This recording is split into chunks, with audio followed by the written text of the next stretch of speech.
ప్రభువునందు మిక్కిలి ప్రియులైన మీకందరికీ రక్షకుడు ప్రభువునైన యేసుక్రీస్తు వారి నామములు ఈ ప్రాతకాలపు అనేక శుభములు తెలియజేస్తూ ఉన్నాను. సర్వశక్తులకు దేవుని ఆశీర్వాదములు మీకును మీ సంతతికిని మీకు కలిగిన సమస్తమునకును సమృద్ధిగా అనుగ్రహింపబడి నిండార ఆశీర్వదింపబడిన వారై ఆనంద సంతోషములతో ఆయన సన్నిధిలో ఇహమందును పరమందును సదాకాలము ఆనందింతురుగాక.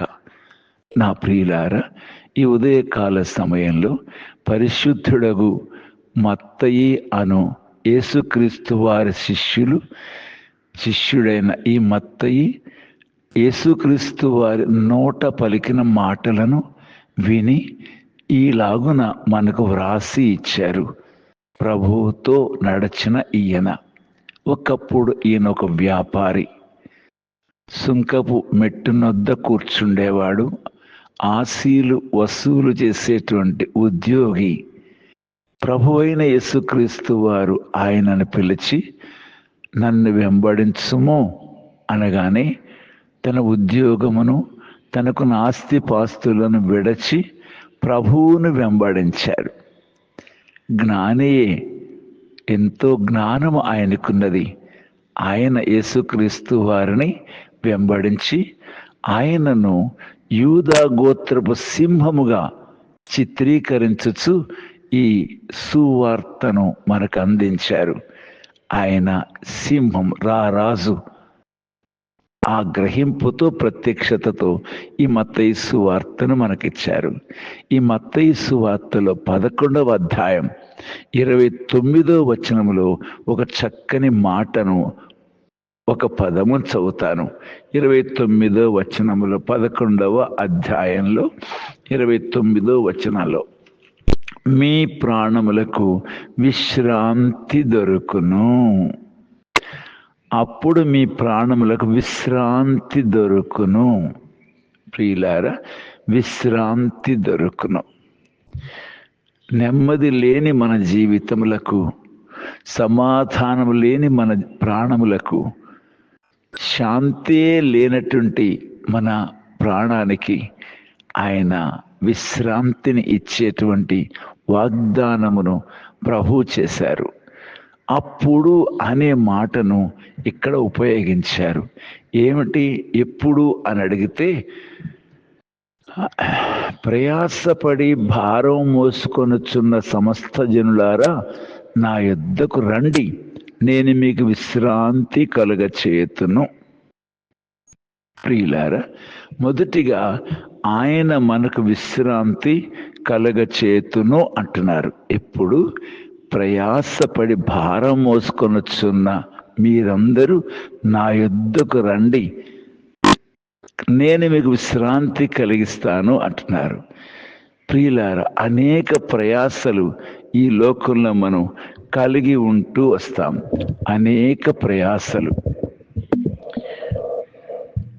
ఉద్యోగము, వ్యాపారము, మరి ఆస్తిపాస్తులు, లేక అనేక విషయాలలో మన ప్రయాసలు కలిగి ఉంటూ వస్తాం.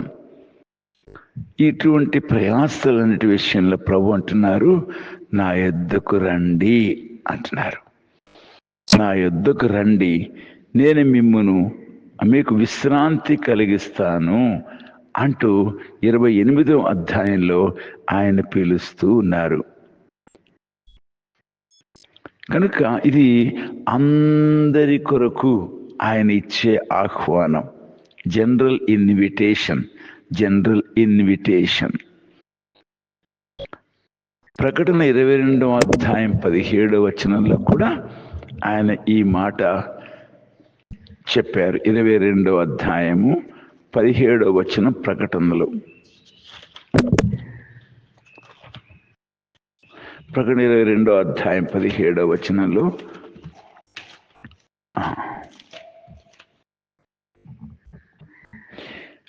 ఆత్మయు పెండ్లి కుమార్తె రమ్ము అని చెప్పవలను, వినువాడును రమ్ము అని చెప్పవలను.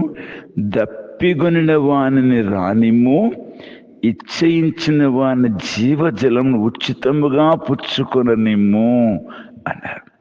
రండి, నా యొద్దకు రండి, జీవజలమును ఉచితంగా పొందండి అంటూ ప్రభువైన యేసుక్రీస్తు వారు ఆహ్వానిస్తూ వచ్చారు. కనుక ఆయన యొద్ద విశ్రాంతి ఉంది. ఆయన యొద్ద దప్పిక తీర్చబడి ఆనందించే భాగ్యము కూడా ఆయన యొద్ద ఉంది. ప్రియులారా, పాప భారము చేత దిగులు చెందుతూ ఉన్నావా? నీ పాపమంతయు భరించినవాడు ఆయన. ఈ సంగతి నీకు తెలుసా? ఇదిగో లోక పాపమును మోసుకొని పోవు దేవుని గొర్రె పిల్ల అని ఆయనను చూస్తూ పలికారు యోహాను, బాప్తిస్మిచ్చి యోహాను. లోక పాప భారమంతయు కూడా మోసుకొని ఆయన సిలువ యొద్ద గొర్రెవలే వధకు తేబడి పాప భారమంతటిని కూడా ఆయన ప్రియుల తీసివేశారు. ఆయన మరణం వలన ఆయన పొందిన శిక్ష, పొందిన బాధ, వేదన, ఆయన చిందించిన రక్తధారలు, మరణము ద్వారా మానవుల పాప భారములన్నిటికీ కూడా ఆయన విడుదల, విమోచన లేక సమాప్తిని కలగజేశారు. కనుక నీ భారమంతా మోసినవాడు యేసు ప్రభు. ఇక నీకే భారము లేదు. ఆయనే భారమంతా మోసేసి దాన్ని ముగించేశారు, సమాధి చేసేశారు. నీవు విశ్వసిస్తే విశ్రాంతిని పొందగలవు. కనుక ప్రభు పాప భారమంతా మోసినవాడు. నీ భారం ఏదైనా, కుటుంబ భారమైనా లేక ఉద్యోగ భారమైనా, మరి ఎటువంటి మానసిక శారీరక భారాలు ఏవి ఉన్నా 55:22 కీర్తనలో నీ భారం యెహోవా మీద మోపము, ఆయన నిన్ను ఆదుకొనును అని స్పష్టంగా చెప్పబడుతుంది. 5వ అధ్యాయం 1 పేతురు 7వ ఆయన మిమ్మును గూర్చి చింతించుచున్నాడు, మీ చింత యావత్తు ఆయన మీద వేయుడి అని వాక్య భాగం సెలవిస్తోంది. ప్రియ చెల్లి, తమ్ముడా, వెరసి మనం అర్థం చేసుకునేది ఏమిటంటే, ఎవరు యేసుక్రీస్తు వారి యొద్దకు వస్తారో వారికి ఏ భారము, ఏ చింత ఉండదు. ఎందుకని? ఆయనే ప్రతి భారాన్ని భరించి నీకు నెమ్మదినిచ్చేవాడు, విశ్రాంతినిచ్చేవాడు. కనుక నీవెందుకు భారం మోసుకుంటూ అలసిపోవాలి? ఎందుకు విశ్రాంతి లేకుండా ఉండాలి? నెమ్మది లేకుండా ఎందుకు ఉండాలి? నీ భారమంతా మోసి నీకు విశ్రాంతినిచ్చే యేసుక్రీస్తు వారు నీ చెంతనే ఉన్నాడు. నీ భారము, నీ చింత ఆయనకు అప్పగించేయి. ఆయన అద్భుతంగా దాన్ని నెరవేర్చి నీకు నెమ్మదిని, సంతోషమును ప్రసాదిస్తాడు. కాబట్టి పాప భారం అంతటిని కూడా ఆయన తొలగించి నీకు నాకు నెమ్మదిని, విశ్రాంతిని, విడుదలను ఇచ్చిన దేవాతి దేవుడు యేసుక్రీస్తు వారు. కనుక ఆయన యొద్దకు వస్తేనే ఇది లభిస్తుంది. ఆయన యొద్దకు రాకుంటే మనం పొందలేం కదా. ఆయన యొద్దకు రావాలి. రెండవదిగా ప్రభు అన్నారు, నేను సాత్వికుడను, దీన మనస్సు గలవాడను గనుక మీ మీద నా కాడి ఎత్తుకుని నా యొద్ద నేర్చుకునడి, అప్పుడు మీ ప్రాణములకు విశ్రాంతి దొరుకును అంటున్నాడు. ఆయన సాత్వికుడు, దీన మనస్సు గలవాడు కనుక నా కాడి మీ మీద ఎత్తుకొని నా యొద్ద నేర్చుకునడి అంటున్నాడు. చెల్లి, నా తమ్ముడా, మనము బండిని జ్ఞాపకం చేసుకుంటే ఆ బండికి ఒక కాడి ఉంటుంది. కాడికి ఎడ్లు కట్టబడతాయి. ఈ ఎడ్లు ఆ బండిని ఆ కాడి వాటి మెడ మీద వేయగా చక్కగా లాక్కొని పోతాయి. ఎంత భారమైన దొర్లించుకొని పోతాయి కదూ. అలాగనే ఒక ప్రక్క ప్రభువు మోస్తుండగా మరొక ప్రక్క నీ మెడ వంచు, విధేయత చూపు, వినయాన్ని చూపించు, లోబడు. ఆయనతో పాటు నీవు కూడా ఈ భారాన్ని చక్కగా దొర్లిస్తూ వెళ్ళవచ్చు. ఆయనే మార్గం నిర్దేశిస్తాడు. ఆయనే నీకు తోడుగా ఉంటాడు. ఆయనే తన బలమంతా ఉపయోగిస్తాడు. నీవు కేవలము కాడి నీ మీద వేసుకుంటే చాలు, అంటే విధేయతను కలిగి ఉంటే చాలు. కాడి అనేది శిలువ ఆకారంలో ఉంటుంది. పొడవైన కర్ర, దానికి అడ్డుకర్ర. ఆ అడ్డుకర్రే ఈ ఎడ్ల మెడ మీద వేయబడుతుంది. కనుక ఈ సిలువ అనేది ఎంత అద్భుతమైంది! ఈ సిలువ విలువను కోల్పోజేస్తుంది. నీ సొంత విలువలు ఏమీ లెక్క పెట్టనక్కర్లా, ప్రభువే నీకు విలువనిచ్చేవాడు. కనుక సిలువనెత్తుకున్నని వెంబడింపని వాడు నా రాజ్యమునకు పాత్రుడు కాడు అన్నారు. నా శిష్యుడు కానేరడు అన్నారు. నిందలైన, అవమానాలైన, భారములైన, తృణీకారాలైన, అపహాస్యములైన, ప్రియ చెల్లి, తమ్ముడా, అస్సలు నువ్వు వాటిని ఏమాత్రం కూడా నీ మనస్సులోకి తీసుకోవద్దు. ఎందుకంటే నీకంటే ఎన్నో అవమానాలు, ఎన్నో తృణీకారాలు, ఎన్నో అవహేళనలు, ఎన్నో ఆయన అనుభవించాడు. నీ అవమానాలు, నీ నిందలన్నీ ఆయన, నిన్ను నిందించిన వారి నిందలు నా మీద పడెను అన్నారు ఆయన. నీవెందుకు చింతించేది? నిన్నెవరైనా నిందించారా, అవమానపరిచారా? పౌలు గారితో ఇంకా ఆయన ప్రభువుని అంగీకరించక పూర్వం యేసు ప్రభు వారు అన్నారు, సౌలా సౌలా నీవేళ నన్ను హింసించుచున్నావు అన్నారు. అంటే సౌలు క్రైస్తవులను హింసిస్తూ వచ్చాడు, కానీ క్రీస్తుని ఆయన ఎరగడే. కానీ ఆ స్వరం ఏమంటోంది? నీవు హింసించుచున్న యేసును అని పైనుండి వచ్చిన ఆ స్వరము ఆ వెలుగులో వినబడుతుండగా, అదేమిటి, నేను మనుషుల్ని హింసిస్తున్నాను, ఆయన్నే హింసిస్తున్నాను అంటున్నాడే. వెంటనే నీవెవరు ప్రభువా అని, నీవు హింసించుతున్న యేసును అన్నాడు. వెంటనే ప్రభువా నేనేం చెయ్యాలో చెప్పు అన్నాడు. కనుక క్రైస్తవులను హింసిస్తే క్రీస్తునే హింసించినట్లు, ఈ దేవుని ప్రజలను హింసిస్తే దేవునినే హింసించినట్టు, ఈ వీరిని దూషిస్తే దేవునినే దూషించినట్లు. ఎలా తప్పించుకోగలరు? కనుక నీవు చింతపడనక్కరలే. వారి యావత్ బాధలో ఆయన బాధ నొందెను అని చెప్పబడినట్లుగా నీవే చింత వేదన అక్కరలే. యేసయ్య నీ నిందలన్నీ భారాలన్నీ మోసేవాడు, కానీ ఆయనకు అప్పగించి హాయిగా ఉండొచ్చు. అప్పుడు నీకు విశ్రాంతి దొరుకుతుంది, మీ ప్రాణములకు విశ్రాంతి దొరుకుతుంది. ప్రియ చెల్లి, తమ్ముడా, ఇది సత్యం.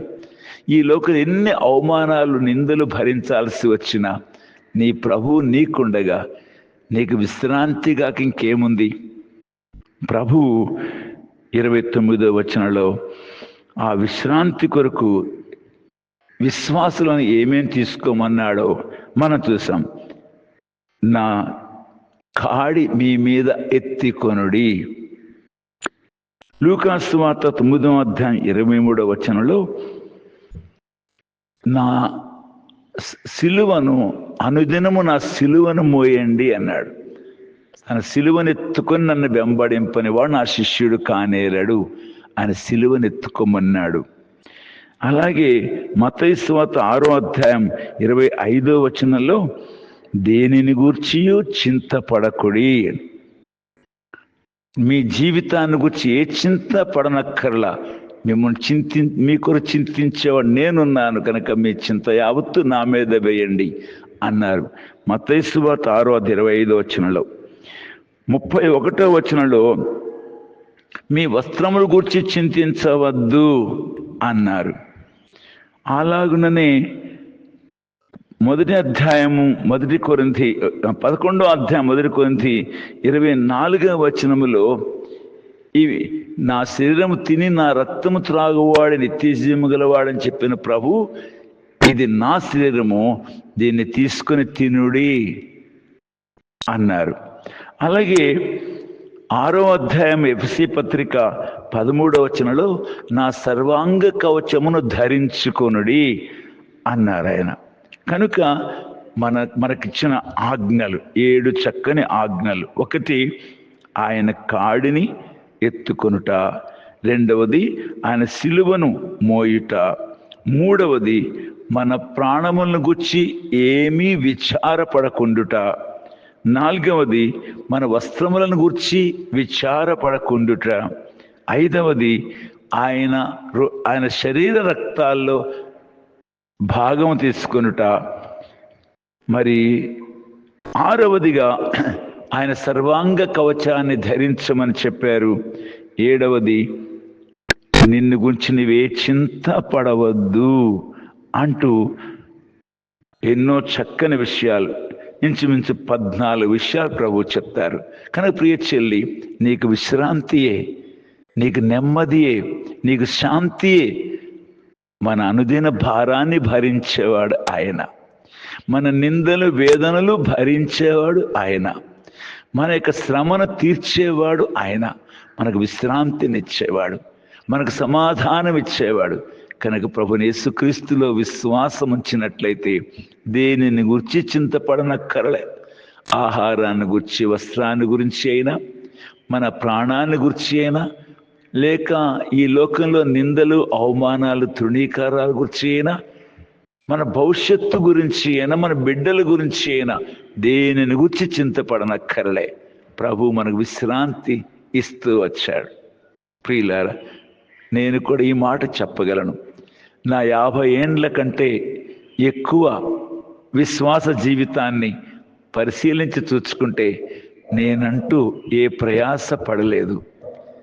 కానీ నా జీవితాన్ని ప్రభు ఎంత దీన స్థితిలోంచి పైకి తీసుకువచ్చాడు. ఎన్ని శ్రేష్టమైనటువంటి అనేక పరిస్థితుల్లో ఆయన ఎంత అద్భుతంగా నాకు సహాయం చేస్తూ వచ్చాడు. ఏ విధంగా నన్ను విడిపిస్తూ వచ్చాడు, నాకు నెమ్మదినిస్తూ వచ్చాడు, ఎటువంటి ఆశీర్వాదములు ఇస్తూ వచ్చాడు. ఇవన్నీ జ్ఞాపకం చేసుకుంటే ఇది నా వలన అయినది కాదు. నా ప్రభు నా కొరకు సమస్తమును కూడా నెరవేర్చి నాకు నెమ్మదిని, ఈ శ్రేష్ట ఈవులను దయచేసి పెట్టాడు. కనుక ఆయనే మన భారాలు భరిస్తాడు, మన చింతలన్నీ వహిస్తాడు, మనకు నెమ్మదిని, విశ్రాంతిని ఇస్తాడు. ఆయన జీవం గల ప్రభు, మరణాన్ని గెలిచి లేచినవాడు, జీవాధిపతి నీతో ఉంటే నీకు చింతేలా? ఆయన మీద ఆధారపడు, అద్భుతంగా ఆదుకుంటాడు. ఆయన యేసుక్రీస్తు వారు. ప్రార్థిస్తాను. ప్రియమైన తండ్రి, ఎంతో చక్కని ఆధారం, ఎంతో చక్కని ఆనందం, ఎంతో చక్కని నెమ్మది, ఆశీర్వాదము కలిగిన మిమ్మును మా ప్రియులు అందరూ కూడా ఎరిగి తెలుసుకొని ఇంత గొప్ప విశ్రాంతిని, నెమ్మదిని, సంతోషాన్ని, ఆశీర్వాదమును అనుభవించే భాగ్యాన్ని దయచేయమని, సంధించుమని, ఆశీర్వదించుమని యేసుక్రీస్తు వారి పేరిట ప్రార్థిస్తున్నాను తండ్రి. ఆమేన్.